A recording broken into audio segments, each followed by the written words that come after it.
تو مولانا محمد قاسم صاحب نانوتوی رحمت اللہ علیہ ہنستے ہوئے واپس تشریف لائے. کسی نے پوچھ لیا اللہ والے کئی دنوں سے تو دیکھا روتے ہوئے واپس آیا کرتے تھے, آج مسکراتے ہوئے آئے ہو. فرمایا الحمدللہ کام بن گیا, کام بن گیا.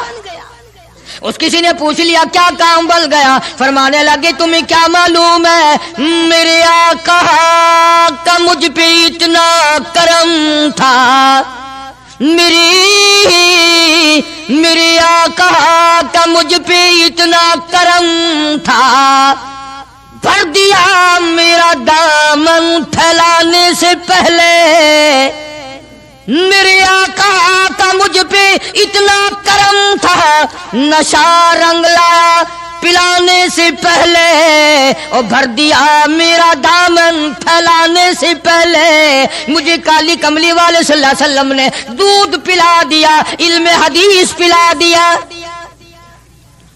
عجب انداز کے لوگ ہیں, عشق ان جیسا. باہر تشریف لائے, نعتیہ کلام تو دیکھو, عشق کے بغیر ایسا کون کہہ سکتا ہے. یوں فرماتے ہیں جیوں تو سگانے, جیوں تو سگانے حرم کے ساتھ پھروں, او میری مولا بقایا زندگی اگر میری ہے, میرا مدینے کے کتوں میں شمار کر دے, میں بڑا راضی. جیوں تو سگانے حرم کے ساتھ پھروں, اور مروں تو کھائے مجھ کو مدینہ کے مرغ و مار. میں مدینے میں مر جاؤں, مدینے کے پرندے مجھے کھا جائے, میں بڑا راضی. کیا انداز ہے ان لوگوں کا. اور ایک بڑے عظیم بزرگ اسی زمانے کے ہیں مولانا محمود الحسن صاحب شیخ الہند صاحب کا رحمت اللہ علیہ. بڑے بڑے عجیب لوگ تھے. کلام تو ان لوگوں کا حق تھا نا جو ہر وقت نبی صلی اللہ علیہ وسلم کی یاد میں مگن رہتے تھے, اسی لگن میں لگے رہتے تھے, اسی سوز و گداد میں, اسی محبت میں ہر وقت رہتے تھے. مولانا شیخ الہند رحمت اللہ علیہ جنت کو خطاب کر کے کہتے ہیں, فرماتے ہیں او جنت میں نے مانا کہ تجھ میں حور و قصور رہتے ہیں. او جنت میں نے مانا کہ تجھ میں حور و قصور رہتے ہیں, اور یہ بھی میں نے مانا کہ ضرور رہتے ہیں. کیا تخیل ہے حضرت شیخ الہند رحمت اللہ علیہ کا. فرمایا او جنت آ میرا طواف کر کہ میرے دل میں حضور رہتے ہیں صلی اللہ علیہ وسلم. بڑی عجیب بات کہی. اور جنت تیری ساری نعمتیں, تیرے سونے کے مکانات, تیری چاندی کی اینٹیں, تیرے مشک و عنبر سے بنے ہوئے گارے کے محلات, تیری نہریں, تیری حوریں, تیرے قصور, تمام نعمتیں, آؤ ساری میرے طواف کرو, اس لیے کہ میرے دل میں کالی کملی والے بسے ہوئے ہیں صلی اللہ علیہ وسلم. عرض کرنے کا مقصد یہ کہ یہ لوگ تھے جو نبی کی ہر چیز سے پیار کرتے تھے, رنگ سے, روپ سے, شہر سے, حالات سے, در و دیوار سے, ساری چیزوں سے. اللہ جس کو نصیب کر دے یہ ہر ایک کو تھوڑا ہی ہوتا ہے. مولانا قاضی احسان احمد صاحب شجاع آبادی رحمت اللہ علیہ فرماتے تھے اس زمانے میں عرب میں غربت تھی, نہ سونا تھا نہ پٹرول تھا, غریب حالات تھے وہاں کے. فرماتے ہم نے کھانا کھایا, اور کھانا کھا کر ہم نے ایک ہڈی چوس کر پھینکی, تو ایک عربی ایک دیہاتی کا بچہ کھڑا ہوا تھا, وہ اس ہڈی کو اٹھا کر چوسنے لگا. ہم نے دیکھ لیا, ہمیں ترس آیا, ہم نے اس بچے کو اپنے پاس بلایا, چھوٹا سا معصوم بچہ ہے, اور اسے کھانا کھلایا, اور کھانا کھلایا, پانی پلایا, کچھ پیسے بھی دیے اس کو کہ بھی کسی غریب کا بچہ ہے جو ہڈی پھینکی ہوئی اٹھا کے چوس رہا تھا. اس کے بعد ہم نے اس بچے سے کہا یا ایھا الصبی کہ او بچے ہمارے ساتھ ہمارے ملک چل, تجھے کھلاویں گے بھی, پلاویں گے بھی, کپڑے بھی دیں گے, تیری شادی بھی کریں گے, تجھے سب کچھ دیں گے, مکان بھی دیں گے, سب انتظام کریں گے تیرا. انہوں نے کہا سب کچھ کرو گے کہ ہاں سب کچھ دیں گے, ساری چیزیں مجھے کھلایا پلا کرو گے کہ سب کچھ کھلایا پلایا کریں گے, کپڑے بھی خوب دو گے کہ ہاں کپڑے بھی خوب دیں گے, مکان بھی دو گے کہ ہاں مکان بھی دے دیں گے.